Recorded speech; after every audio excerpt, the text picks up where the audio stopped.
Heavenly Father, thank you, Lord, for your new day you added in my life, in our life. Because of your mercy and grace, we are come into your presence. Fill us, guide us. In Jesus' name we pray.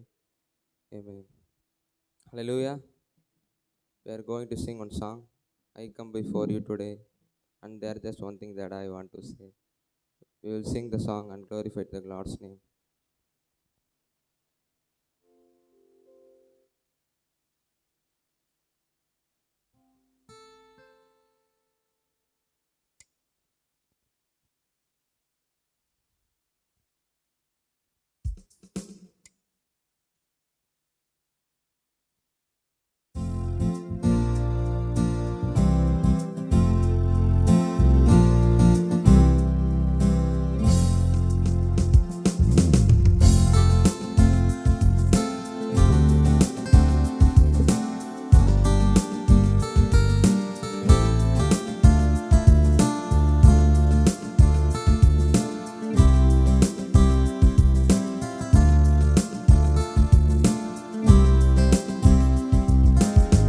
I come before you today, and there's just one thing that I want to say. Thank you, Lord.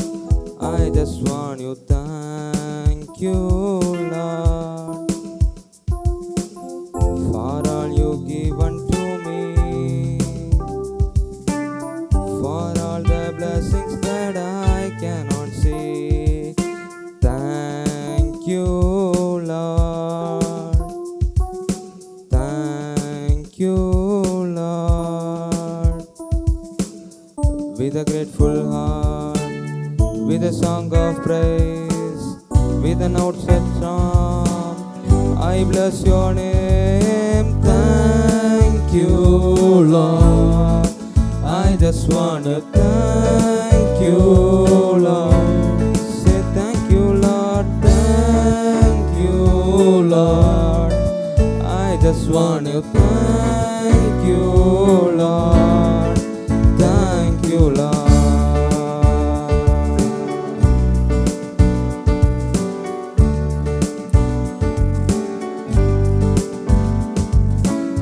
For all you done in my life, you took my darkness and gave me your light. Thank you, Lord. Thank you, Lord. With a grateful heart, with a song of praise, with an outstretched arm, I bless your name. Thank you, Lord. I just want to thank you, Lord. Thank you, Lord. I just want to thank you, Lord. Thank you, Lord.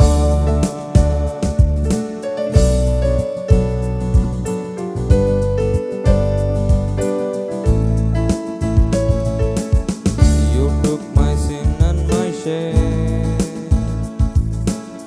You took my sickness and healed all my pain. Thank you, Lord. Thank you, Lord. With a grateful heart, with a song of praise, with an outstretched arm, I bless your name. Thank you, Lord. I just want to thank you, Lord. Say thank you, Lord. Thank you, Lord. I just want to thank you, Lord. Thank you, Lord. Oh, thank you, Lord.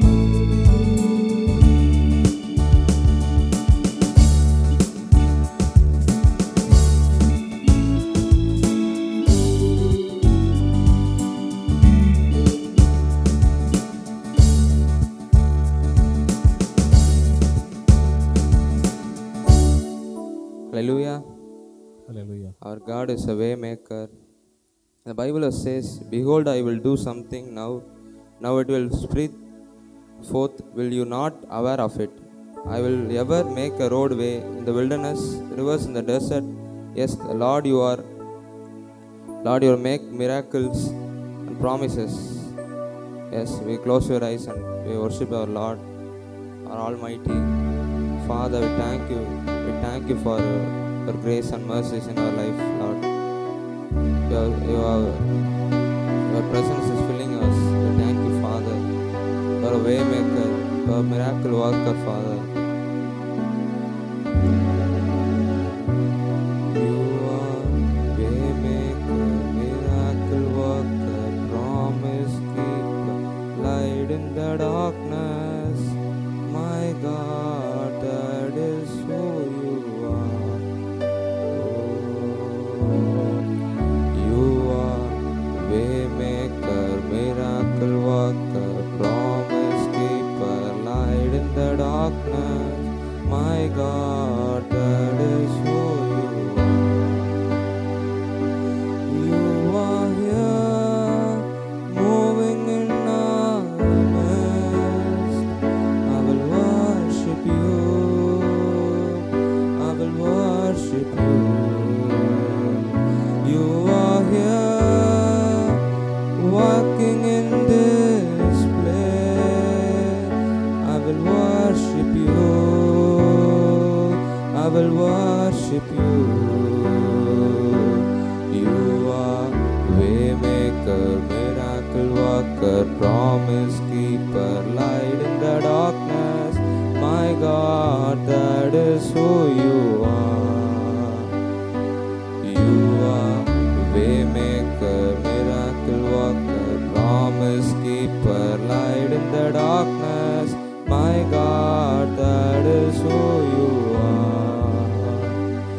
You are here, touching every heart. I will worship you. I will worship you. You are here, turning lives around. I will worship you. I will worship you. You are way maker, miracle worker, promise keeper, light in the darkness. My God, that is who you are. You are way maker, miracle worker, promise keeper, light in the darkness. My God, that is who you are. You are here, moving in our midst. I will worship you. I will worship you. You are here, walking in this place. I will worship you. I will worship you. You are way maker, miracle worker, promise keep, light in the darkness. My God, that is who you are. You are way maker, miracle worker, promise keeper, light in the darkness. My God, that is who you are. You are here, walking in this place. I will worship you.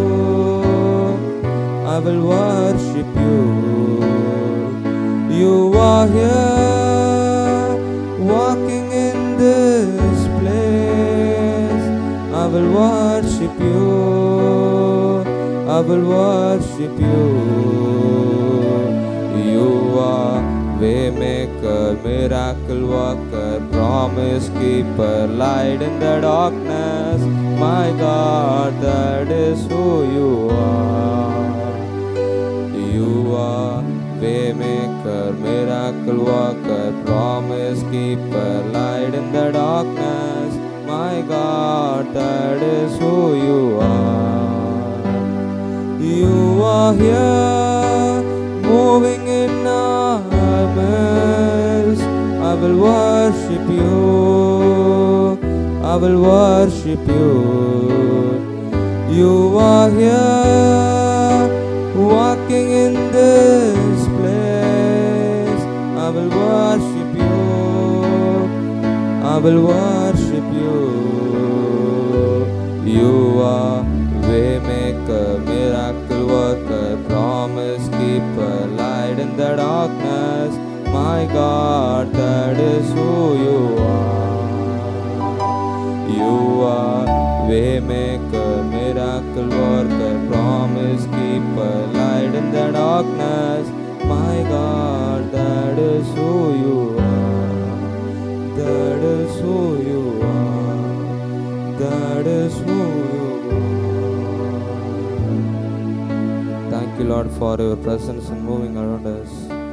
Hold us, shape us, guide us, submitting remaining time into your mighty hands. In Jesus' name we pray. Amen. Amen. Amen. Amen. Hallelujah. Thank you, Jesus. Thank you.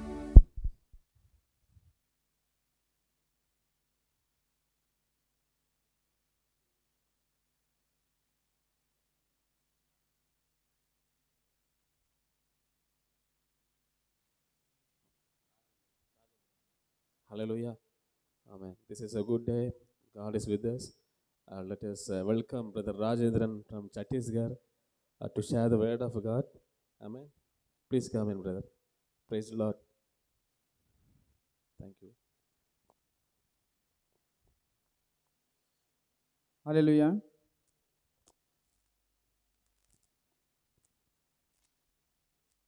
परमेश्वर ने हमको सुंदर समय दिया, उसके परमेश्वर को धन्यवाद करेंगे। और परमेश्वर ने सुंदर समय कितने लोग तो दुनिया को नहीं देख पाए, लेकिन परमेश्वर हमको सुंदर समय दिया है, उसके परमेश्वर को हम धन्यवाद करेंगे। और सुंदर सा वचन, सुंदर समय हम सीखेंगे। परमेश्वर को धन्यवाद हो। हम छोटा सा प्रार्थना कर परमेश्वर की महिमा करने के लिए, वचनों को सुनने के लिए उसके मन को तैयार करेंगे। अपने आंखों को बंद कर हम परमेश्वर की ओर बढ़ेंगे। धन्यवाद खुदा परमेश्वर, आपने सुंदर समय दिया, आपको धन्यवाद करता हूँ राजा। अब राजाओं का राजा, प्रभुओं का प्रभु परमेश्वर, अब हाँ राजा परमेश्वर, हाँ धन्यवाद करते राजा। सुबह से लेकर समय संभाला, सुंदर समय दिया, आपको धन्यवाद करते हैं। आपकी महिमा करते, आपकी प्रशंसा करते राजा। वहाँ राजा जो वचन लिखने जा रहे परमेश्वर, जो वचन की तरह अगुवाई कर राह दिखा परमेश्वर राजा। हमको राह दिखाना अद्भुत कार्य गए। छोटे से विनती यीशु के नाम से मांगे, सुना कबूल कर पिता, आमीन। हमारे देखते हैं कि एक गांव में दो दोस्त थे। दो दोस्त लोग साथ में पढ़ते थे हर एक दिन, और उन 2 साल 3 साल 4 साल ऐसे साथ पढ़ते उन लोग वचनों को आगे बढ़ते थे। और वो क्रिश्चियन परिवार के थे 2 लड़के लोग। फिर 2 लड़के लोग बढ़ते उन लोग 1 साल दोनों जन शादी किए। शादी करने के बाद उन्होंने दोनों को जॉब मिल गया था, एक गवर्नमेंट जॉब दोनों को मिला। 2 गवर्नमेंट जॉबों को उन लोग फिर अच्छी तरह से उनके परिवार को चलाते थे। तो ये चलाते एक दोस्त ने क्या किया, दूसरों को लालच को, दूसरों को राह को देखकर उसने एक गलत राह की ओर आकर्षित किया। हम देखते हैं परिवार में जब बढ़ते हैं तो बच्चे, उनके परिवार बढ़ते जाता है, उनको संकट, उनको हर एक चीज़ों की जरूरत पड़ती है। लेकिन जो परमेश्वर की राहों में बढ़कर उसके आगे चलता है, वह परमेश्वर की मंजिल को पाता है। तो उसी तरह दोनों दोस्त थे। एक दोस्त ने उसके दोस्तों की संगति को देखकर, उन लोग मेरे से आगे बढ़ रहे हैं, सेम पेमेंट ले रहे हैं, मैं भी सेम पेमेंट ले रहा हूँ, वो भी सेम पेमेंट, लेकिन मेरा पेमेंट से भी वो आगे, उसका परिवार आगे बढ़ रहा है, बड़े बड़े गाड़ी, बड़े बड़े घर ऐसे ले रहा है, तो मैं क्यों नहीं बढ़ रहा हूँ। इस तरह की वो सोच करता था। फिर करते क्यों, कहाँ से पैसा ला रहा है, इस तरह से सोच करके वह एक गलत राहों की ओर निकल चलता है। लेकिन उसका एक दोस्त था, वो परमेश्वर के वचन को सुनकर उसी राहों में चलते चलते परमेश्वर उसको उठाता है। लेकिन यह नहीं जानता था कि परमेश्वर हमको उठाएगा। फिर वो गलत राहों में ले चलता है, चला जाता है, एक ही बार चला जाता है, परमेश्वर के राहों को छोड़कर एक गंदगी के राहों में पड़ जाता है। हम उसी तरह देखते हैं कि वचन हमको योर फाउंडेशन परमेश्वर इस वचन के द्वारा बताता है। मत्ती अध्याय 7 चैप्टर 7 24 to 28। ये वचन को हम पढ़कर इस वचनों से द्वारा हमको परमेश्वर का क्या सिखाता है, इस वचन को सुनेंगे। मत्ती अध्याय 7 उसका 24 to 27। इसलिए जो कोई मेरी यह बातें सुनकर उन्हें मानता है वह उस बुद्धिमान मनुष्य के समान ठहरेगा जिसके अपने घर चट्टान पर बनाया है, और वो मेघ वर्षा और बाढ़ आई और बिंदियारी छाई और वह घर से उठकर फिर से उसे वह नहीं गिरा, क्योंकि उसकी नींव चट्टान पर डाली गई थी। परंतु जो कोई मेरी यह बातें सुनता है वह उन पर नहीं चलता, वह उस निर्बुद्धि मनुष्य के समान बना ठहरेगा जिसने अपने घर बालू पर बनाया। हालेलुया। परमेश्वर सुंदर से वचन हमसे द्वारा हमको अगुवाई करता है। हम देखिए दो दोस्त थे, दोस्तों में से दोनों दोस्त क्रिश्चियन परिवार से बिलोंग करते थे, लेकिन जो परमेश्वर को सच्चे मन से विश्वास करके परमेश्वर को नहीं चला वह गलत राहों में चल गया। लेकिन जो परमेश्वर के वचनों को सुनकर विश्वास कर उस राहों में पकड़ा तो वह परमेश्वर के आगे बढ़ा। उसी तरह परमेश्वर पहला वचन 24 कहता है, इसलिए जो कोई मेरे बातों को सुनकर उस पर चलता है। परमेश्वर हमको सिखाता है कि दुनिया में किस तरह चलना चाहिए। परमेश्वर हमको बताता है किस समय किस राह को हमको अगुवाई करना चाहिए। इस तरह की बात हमको बताता है तो परमेश्वर उस बातों को पकड़ कर जो चलता है वह एक बुद्धिमान मनुष्य के समान कहता है। हमको वचन को देखेंगे तो हमको वचन बताता है कि परमेश्वर के वचन को एक सुनने की तरह नहीं, लेकिन परमेश्वर के वचन को उस पर चलने की तरह बनना चाहिए। जे याकूब का उसका 1 अध्याय 22 और 23, James 1 chapter 22 to 23, this verse says कि वचन को एक सुनने की तरह नहीं लेकिन अपने जीवन में लागू कर उस तरह चलने के द्वारा बनना चाहिए। उसी से स्पष्ट रूप से बताता है कि 24 वचन में जो वचन को परमेश्वर को सुनता है उस तरह चलता है तो परमेश्वर उसको जरूर और बुद्धिमान मनुष्य बताता है। और एक जो व्यक्ति था जो उसने अपने दोस्तों को देखकर वो गलत राहों में चल गया तो यह निर्बुद्धि मनुष्य है। वो भी परमेश्वर का वचन सुना, ये भी सुना, लेकिन परमेश्वर के वचन को बनकर स्थिर में नहीं खड़ा हो सका। वह एक गलत राहों में चल गया, गलत संगति में चल गया। उसी किस तरह का है कि हम देखते हैं यिर्मयाह उसका 33 chapter 30 and 32, यह वचन कहता है कि तूने तो मेरे लिए गाना बजाया, गीतों के द्वारा स्तुति आराधना किया, ढोलक बजाई। इस्राएल लोगों को परमेश्वर कहता है लेकिन तेरा मन मेरे में प्रसन्न नहीं होता है। लेकिन हम भी गीतों के द्वारा परमेश्वर की स्तुति वचन के द्वारा हम गाते हैं, सुनते हैं, रोज आते हैं, लेकिन हमारे जीवन में परमेश्वर के वचन नहीं रहता है तो हम एक निर्बुद्धि, परमेश्वर हमको अगुवाई, परमेश्वर के राहों से हम बचकर चलकर गलत राहों को निकल चलते हैं। उस तरह परमेश्वर उसी को ही निर्बुद्धि कहता है। परमेश्वर हमारा जीवन में आज बताता है कि हम किस जगह में हमारा फाउंडेशन बांधे हैं, हमारे जीवन का नींव क्या है। परमेश्वर वचन हमको बताता है कि 1 Corinthians 3 chapter 11 वर्स, क्योंकि हमारा नींव तो यीशु मसीह है। हम देखेंगे हमारा नींव क्या है कि हम जब विश्वास किए थे तो हम परमेश्वर को विश्वास कर उसको नए जीवन के द्वारा हम नए जीवन को स्टार्ट किए थे।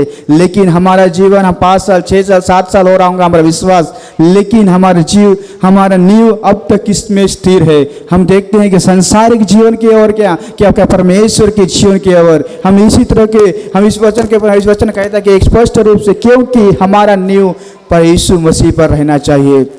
और एक बार खोलकर उस वचन को पढ़ेंगे कि हमारा नींव सच में परमेश्वर की वचन बाइबल क्या बताती है कि हमारा नींव क्या है।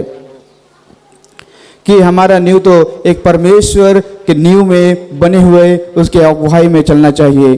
3 अध्याय उसका 11 वचन हमको परमेश्वर के वचन को बताता है कि हमारा नींव किस जगह खड़े होकर हमारा नींव को चलना चाहिए। क्योंकि परमेश्वर ही हमारा नींव को, जब एक घर बनाता है, जब एक इंसान घर बनाता है, तब उसका फाउंडेशन एक बड़े मजबूत के साथ एक पत्थर के द्वारा एक अच्छे सीमेंट डालकर उसको मजबूत करता है तो उसका घर सालों साल 30 साल 40 साल उसके घर बनकर एक स्थिर में खड़ा रहता है। लेकिन जो पैसा के लालच में अपने घर को एक नॉर्मल की तरह रेती के कम सीमेंट के द्वारा यूज कर उसके इस तरह से बनाता है तो उसका घर गिर जाता है। तो परमेश्वर इस घर के द्वारा हम हमेशा घर बनाते हैं, तो उसी तरह हमारे जीवन को भी एक मजबूत की तरह बनाकर परमेश्वर के राहों में स्थिर करके रखना चाहिए। 1 Corinthians 3 chapter 11 वर्स, क्योंकि उसी नींव को छोड़ जो पड़ी है और वह यीशु मसीह है, क्योंकि दूसरा नींव नहीं डाल सकता। क्योंकि हमारा जीवन का और परमेश्वर वचनों में कहता है, मैं ही परमेश्वर आकाश और पृथ्वी के रक्षक हूँ, मैं ही जीवन बनाने वाला परमेश्वर हूँ। तो परमेश्वर ही हमारा नींव है, तो वही नींव को बनाकर हमारे वचनों के द्वारा हमारे जीवन में भरकर उसको अगुवाई करना चाहिए। हम देखेंगे कि ओल्ड टेस्टमेंट में एक दो कैरेक्टर के बारे में बताते हैं, आहाज के राजा और एजिकेल। जो अहाब था, तो इस तरह सेकंड कोरिन्थियंस 28 चैप्टर 1-4, ये आहाज राजा तो था। हम बाइबल को पढ़ेंगे तो आहाज में बताएगा कि किस तरह वो आहाज था, किस तरह। First chronicles 28:1-4। जब आहाज राज करने के लिए लगा, तब वह 20 वर्ष का था और 16 के वर्ष का यरूशलेम में राज्य करता रहा। उसने अपने महापुरुष और ये दाऊद के सामने काम को नहीं कर सकता, जो यहोवा के दृष्टि में था, परंतु इस्राएल परमेश्वर के राज्य में करता था। जो हम देखते हैं इस्राएल में राज्य करता था, तो वह उसमें वो राजा आहाज तक नाम था, लेकिन वह देखता था कि वह उस दूसरे राज्य में आते थे। उन लोग सोचते थे कि आहाज राजा सोचता था कि दूसरे देवताओं को मैं पूजूंगा तो मैं उसका आराधना करूंगा, उसको दंडवत करूंगा, उसका आरती उतारूंगा, तो मैं भी दूसरे राज्य की तरफ बड़ा राज्य बना सकूंगा। इस तरह की सोच में वो था। हम देखते हैं 22 वचन भी कहता है, क्योंकि वे समान राज्य आहाज के यहोवा के और विश्वासघाती किया, कि जो परमेश्वर को पसंद नहीं था उस राह को वो चुना, और वह बाल देवता इस तरह के गाँव बैल बनाकर मूर्ति बनाकर वह स्तुति आराधना करता गया, कि दूसरा राज्य को देखकर वह उस राह में चलता गया। लेकिन पर वह नहीं जानता था कि मैं परमेश्वर के विरुद्ध जाऊंगा तो मैं किस राह में जाऊंगा, वो नहीं जानता था। फिर वहाँ पे उसको आखिरी में मृत्यु हो जाता है। फिर उसके बाद हम देखते हैं इस राजाओं को देखते हैं, एक राजा का बेटा राजा ही बनता है। उसी तरह वो आहाब का राजा का बेटा हेजकियेल राजा करने के लिए आया। तो वो सोचने लगा, यह हेजकियेल मेरे पिताजी यहोवा परमेश्वर की भी आराधना किया, उसके बाद छोड़कर दूसरों राजाओं को देखकर वह उसने अपने बाल देवता मूर्ति पूजा करने के लिए ये भी स्टार्ट किया, लेकिन यह विजय विन नहीं पाया है। क्यों, क्या हो गया बोल के वो सोचने लगा। उसके फिर पुरोहित को उसके दाऊद के राजाओं के बारे में पढ़ने के लिए चालू किया। हम देखते हैं 29 चैप्टर में बताता है कि हेजकियेल राजा ने किस तरह से उसके राज्य को शुद्ध करके उसके और अपने जीवन को, जो राज्य गिर गया था उसको उसने उठा दिया परमेश्वर का नाम से। हम देखते हैं जब हेजकियेल राज्य करने लगा तब वह 25 वर्ष का था और 19 वर्ष के यरूशलेम से राज्य करता रहा। उसकी माता और अभियान की जकरिया की बेटी थी और वह मल पुरुष दाऊद ने किया हुआ, अर्थात वह जो यहोवा के दृष्टि में ठीक था वैसे ही उसने किया। फिर उसने, हम देखते हैं जब हेजकियेल राजा करने आया तब उसने पढ़ने शुरू किया कि मेरे पिताजी ने तो यहोवा के राज्य आराधना किया, लेकिन वह तो उसको छोड़कर बाल जो दूसरा राज्य के देवता लोग को पूजते थे, जैसे बाल देवता, मूर्ति पूजा, पानी को, इस तरह से देवता को दूसरे राज्य के पूजते थे, तो उन लोग विजय पाते थे। तो उसी को देखकर उसके पिताजी ने आहाज ने उस तक की आराधना किया, लेकिन वह सक्सेसफुल नहीं पाया। तो फिर हेजकियेल ने उसके पिताजी के बारे में पढ़ा, उसके राज्य के पुरखों के बारे में पढ़ा। पढ़ने के बाद वो स्टार्ट किया, जो मूर्ति जो सुलेमान ने राज्य मंदिर बनाया था उसमें जो अपने पिताजी ने एक मूर्ति पूजा को पूरा भर के था, तो उसने क्या किया, वो मूर्ति पूरा सुलेमान के मंदिर को पूरा शुद्धिकरण किया। हम देखते हैं 3 वचन से 7 वचन से परमेश्वर वचन बताता है, अपने राज्य के पहले वर्ष के पहले महीने में उसने यहोवा के भवन के द्वार खोलवा दिया और उसके संबंध में कराई की, और तब उन्होंने अपने याजक को लेकर को वे आकर पूर्व के चारों ओर इकट्ठा किया और उसने कहने लगा, हे लेवियों मेरी सुनो, अब अपने अपने को पवित्र करो और अपने पूर्वजों को परमेश्वर यहोवा के भवन को पवित्र करो और पवित्र स्थान में से मेल निकालो कि देखो हमारा पुरखों ने विश्वासघात करके हमें कर्म किया था, जो हमारे परमेश्वर यहोवा की दृष्टि में बुरा है, और उसको ताज करने का यहोवा के निवास में मुंह फेर कर उसको पीठ दिखाई थी। फिर उसने अहोस के द्वारा बंद किया और दीपक को बुझा दिया था और उन्हें पवित्र स्थान में इस्राएल के परमेश्वर के लिए न तो धूप जलाई था और न होम बलि चढ़ाया था। इसलिए यहोवा के क्रोध यहूदियों का और यरूशलेम पे भटका है और इसके ऐसे किया है कि वे मारे। फिर वह चकित होने लग और ताली बजाने का कारण हो गए जाए, जैसे कि तुमने अपनी आंखों से कारण देखा है रहा है। फिर इस तरह से अपने एजिकेल ने उन वचनों के द्वारा उसने पर स्टडी किया कि मेरे पूर्वजों ने किस तरह से परमेश्वर उनको लीड किया, उसको देखकर वह चलाया।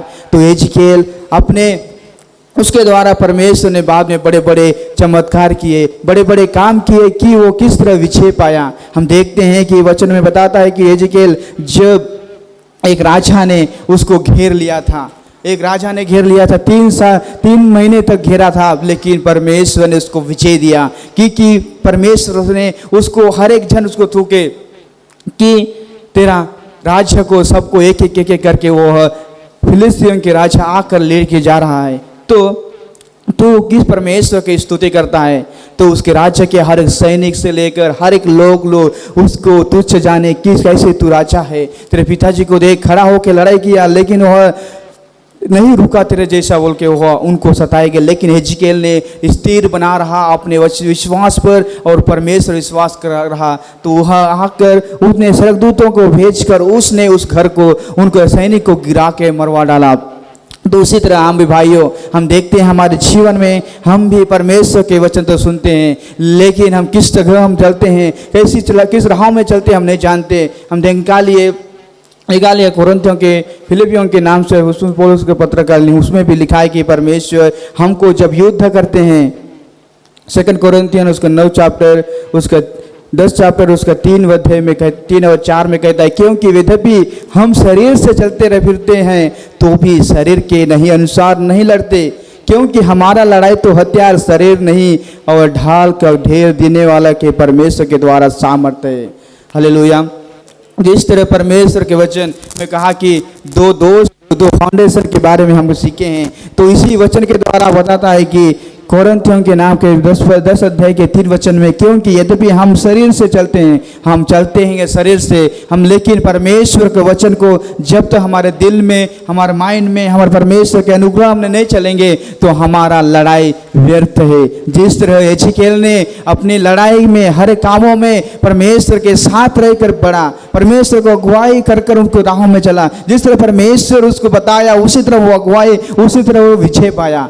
उसके कितने उतना सैनिक नहीं थे, लेकिन उसके विरुद्ध जो सैनिक था उससे भी बढ़कर थे, हजारों सैनिक थे, लेकिन तभी से भी उसने आगे पीछे नहीं हटा, क्योंकि उसको विश्वास था कि परमेश्वर ही मुझे लीड करेगा, परमेश्वर ही मुझे विजय देगा। तो भाई बहनों में आज देखेंगे इस विजय से कि हमारे भी जीवन में हम भी दूसरों को दोस्तों को देखकर हमारे जीवन को हम भी गलत राहों की ओर डालने की सोचते हैं, लेकिन भाइयों मत उस राह को मत देखिए, क्योंकि परमेश्वर का वचन कहता है कि जो मेरा वचन को सुनकर वो अच्छी एक पक्की नींव बनाएगा तो उसमें खड़ा रहेगा, तो कितनी आंधियारी कितने संकट कितने दुख कितने तकलीफ आएगा, लेकिन उससे भी परमेश्वर हमको निकालेगा। उसलिए वचन कहता है, क्योंकि यद्यपि हमारे शरीर से हम चलते फिरते तो हैं, हम कहाँ भी जाते हैं, हम चलते हैं, हर एक जगह में जाते हैं, हर एक लोगों से मिलते हैं, हर एक काम करते हैं तो हमारे शरीर के द्वारा करते हैं, लेकिन तो भी शरीर के अनुसार नहीं लड़ते। हम जो भी काम करते हैं अपने शरीर से, अपने दिमाग से, हमारे हाथों से हम नहीं करते, लेकिन जो परमेश्वर की शक्ति है वो हमारे जीवन में रहेगा तो हमको जरूर विजय दिलाएगा। उसलिए वचन कहता है कि तो भी शरीर के अनुसार नहीं चलते नहीं लड़ते, क्योंकि हमारा लड़ाई तो हथियार शरीर नहीं। हम वचन कहते हैं स्पष्ट रूप से हमारे जो लड़ाई है जो हमारा हथियार है वो हमारे शरीर, हमारा हाथ नहीं है, लेकिन जो परमेश्वर ने वचन दिया है वो वचन को हम पकड़ कर चलेंगे तो हम जो भी लड़ाई से हम विजय, जो भी लड़ाई हम लड़ेंगे उससे हम जरूर हम विजय पाएंगे। इसलिए परमेश्वर हमको सिखाता है कि जो लड़ाई तुम शरीर से नहीं लड़ सकते, पर गढ़ में को ढा देने के लिए परमेश्वर के द्वारा की सामर्थ्य है। जो लड़ाई हम जीतते हैं, जो लड़ाई हम करते हैं, उसी के द्वारा परमेश्वर हमारे हाथ में रखकर हमको अगुवाई करेगा तो हम जरूर हर एक कामों को हम विजय पाएंगे। प्यारे भाई बहनों, अपने जीवन को हम सोचिए, हम जीवन में कहीं भी हम भटके होंगे, जीवन में हम परमेश्वर को धन्यवाद करना छोड़े होंगे, धन्यवाद को परमेश्वर के राह को भूलकर हम गलत राहों में चले होंगे, लेकिन प्यारे भाइयों आज वचन आपका मन में एक बता रहा है कि परमेश्वर तुम्हारे लिए एक अच्छा नींव बांधी है। परमेश्वर ने आज तुम्हारे लिए अच्छा फाउंडेशन बांध रहा है। तुम अपने जीवन को खोलिए और परखिए और उस वचन के द्वारा चलिए जो परमेश्वर तुम्हें राह दिखाया है, जो परमेश्वर ने तुम्हारे राह खोला है, उस वचन के द्वारा चलिए और आगे बढ़िए, क्योंकि परमेश्वर आज तुम्हारे लिए हमेशा तैयार रहता है। हम देखते हैं कितने दोस्त हमको गलत गलत राह बताते हैं, गलत गलत सिखाते हैं, लेकिन वह सही राहों में हमको नहीं सिखा सकते। वह एक जगह में हम गिरा देंगे क्योंकि हम नहीं जा सकते कि किस जगह हम जा रहे हैं। इसलिए परमेश्वर के वचन के मुड़िए और परमेश्वर की अगुवाई करके हमको चलाइए। हमारी ये हम आंखें को बंद कर हम परमेश्वर को और देखेंगे कि परमेश्वर हमको किस तरह से अजत में हम नहीं जानते कि हमारे जीवन में हम भूल चुके होंगे, हम जीवन में हम खो चुके होंगे, लेकिन परमेश्वर और जरूर से हमको राह निकालेगा और हमारे मन को अच्छे तरह से एक फाउंडेशन के द्वारा, एक नींव के द्वारा हमको खड़ा करेगा। हम वचन कहता है कि 1 कोरिन्थियों 3:11 में सच में परमेश्वर ही हमारा नींव है, तो उसके द्वारा दूसरा नींव कोई नहीं है, तो उसी नींव के द्वारा हम बढ़कर